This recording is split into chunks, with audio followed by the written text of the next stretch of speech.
अस्सलाम वालेकुम व्यूअर्स। आज मैं आपके साथ भरे हुए टिंडे बनाने की रेसिपी शेयर करने जा रही हूँ और इसके साथ ही वो सारे टिप्स भी शेयर करूँगी जिससे ना तो आपके टिंडों में से मसाला बाहर आएगा और ना ही इसके अंदर जो है वो ऑयल जाएगा। भरे हुए टिंडे मुख्तलिफ तरीक़ों से बनाए जाते हैं, लेकिन मैं यहाँ पर जो तरीका इस्तेमाल करती हूँ मैं आपके साथ उसकी रेसिपी शेयर करूँगी। तो इसके लिए यहाँ मैंने 1 किलो टिंडे ले लिए थे और इनको मैंने अच्छी तरह से वॉश कर लिया है। तो भरे हुए टिंडे बनाने के लिए सबसे पहले एक चीज़ का ख्याल रखिएगा कि टिंडे जो है आपके तकरीबन एक ही साइज़ के होने चाहिए, क्योंकि जब आप इन्हें बना के सर्व करेंगे तो ये देखने में भी अच्छे लगेंगे। तो अगर आपके टिंडे छोटे या कुछ बड़े होंगे तो छोटे टिंडे पहले गल जाएंगे और बड़े जो है वो कच्चे रह जाएंगे। तो टिंडों को छीलने के बाद अच्छी तरह से वॉश कर लें। अब इसका इस तरह से ऊपर का पार्ट जो है वो उतार लें, इसे एक साइड पे रखें।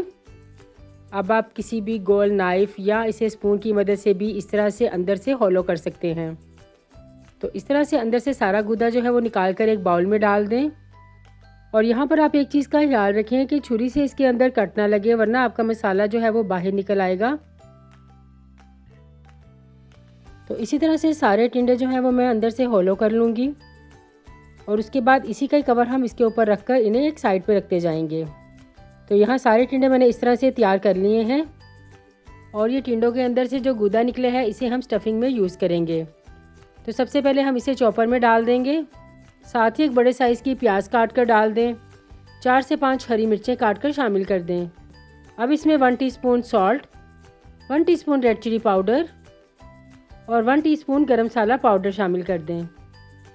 अब इसमें 1 टीस्पून चाट मसाला, 1 टेबलस्पून कुटा हुआ धनिया और 1 टेबलस्पून कुटा हुआ अनारदाना शामिल कर दें।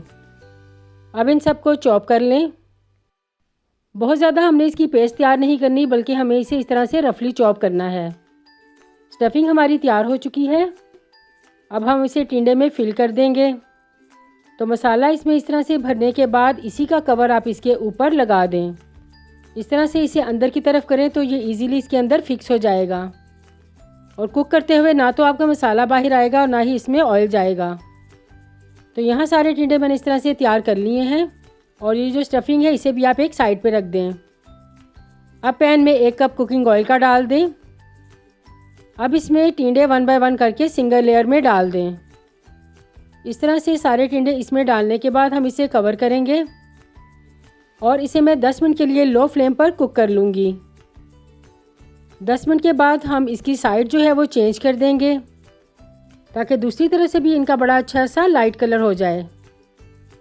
तो सारे टिंडों को इस तरह से साइड चेंज करने के बाद हम इसको कवर करेंगे और उसके बाद दोबारा से मैं इसको 10 मिनट के लिए लो फ्लेम पर कुक कर लूँगी। तो यहाँ देखें टिंडों पे बड़ा अच्छा सा लाइट गोल्डन कलर आ चुका है। हम इसे निकाल लेंगे। तकरीबन हाफ़ कुक ये हो चुके हैं, हाफ़ हम इसे मसाले में डालकर कुक करेंगे। तो ये सारे टिंडे इस तरह से निकालने के बाद हम इन्हें एक साइड पे रख देंगे। अब इसी ऑयल में 1 अदद मीडियम साइज़ की प्याज स्लाइस में काट कर डाल दें। प्याज को इसमें इतनी देर तक फ्राई करें कि ये थोड़ी सी सॉफ्ट हो जाए। तो जब प्याज इसमें थोड़ी सी सॉफ्ट हो जाए तो इसमें 1 टीस्पून ताज़ा कुटा हुआ लहसुन और 1 टीस्पून अदरक पाउडर शामिल कर दें। आपके पास अदरक पाउडर ना हो तो आप इसमें अदरक कुटा हुआ भी शामिल कर सकते हैं। 2 मिनट के लिए इसको फ्राई करने के बाद इसमें 2 बड़े साइज़ के टमाटर स्लाइस में काट कर डाल दें। साथ ही 2 से 3 हरी मिर्चें काट कर शामिल कर दें और इन्हें मिक्स कर लें। मसालों में इसमें हाफ़ टीस्पून नमक, half teaspoon red chilli powder और हाफ़ टीस्पून हल्दी पाउडर का शामिल कर दें। थोड़ा सा इसमें पानी डालें और इन्हें मिक्स कर लें। मसाले हम इसमें इतने ही शामिल करेंगे क्योंकि ऑलरेडी हम टिंडों में मसाले जो हैं वो शामिल कर चुके हैं। मसालों को 2 मिनट फ्राई करने के बाद जो स्टफिंग बची थी उसे हम इसमें शामिल कर देंगे और अब हम इन सबको अच्छी तरह से 5 मिनट के लिए भून लेंगे ताकि टमाटर और मसाले जो हैं वो अच्छे से कुक हो जाएं। तो यहाँ देखिए मसाला हमारा बड़ा अच्छा सा भून चुका है और ऑयल भी सेपरेट हो चुका है। तो हम इसमें 1 कप पानी का शामिल करेंगे। अब इतनी देर वेट करेंगे कि पानी में बॉयल आ जाए। तो जब पानी इस तरह से पकने लगे तो इसमें टिंडे जो है वो शामिल कर दें और हल्के हाथ से इन्हें मिक्स कर लें।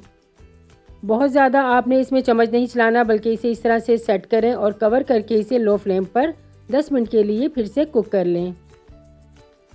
तो 10 मिनट के बाद हम इसको चेक करेंगे। दोबारा से हम इसको अच्छे से मिक्स कर लेंगे। आप इस तरह से टिंडे बनाकर ज़रूर ट्राई कीजिएगा। और अगर आपको रेसिपी पसंद आए तो इसे लाइक, मेरे चैनल को सब्सक्राइब और बेल के बटन को प्रेस कर लें ताकि आने वाली हर वीडियो की नोटिफिकेशन आपको मिलती रहे। अच्छी तरह से इसे मिक्स करने के बाद दोबारा से कवर करें और फिर से इसे 10 मिनट के लिए लो फ्लेम पर कुक कर लें। तो माशाल्लाह से देखें कितने ज़बरदस्त से टिंडे हमारे तैयार हो चुके हैं। ऑयल भी इसमें से सेपरेट हो चुका है। अब हम इसमें डालेंगे 1 टीस्पून गरम मसाला पाउडर और इसे हम गार्निशिंग करेंगे हरे धनिए की पत्तियों के साथ।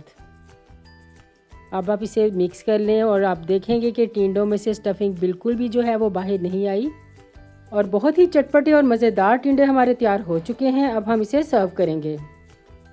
अब आप इसे तंदूरी रोटी और चटनी के साथ सर्व करें और मुझे फीडबैक देना ना भूलें कि आपको मेरी रेसिपी कैसी लगी।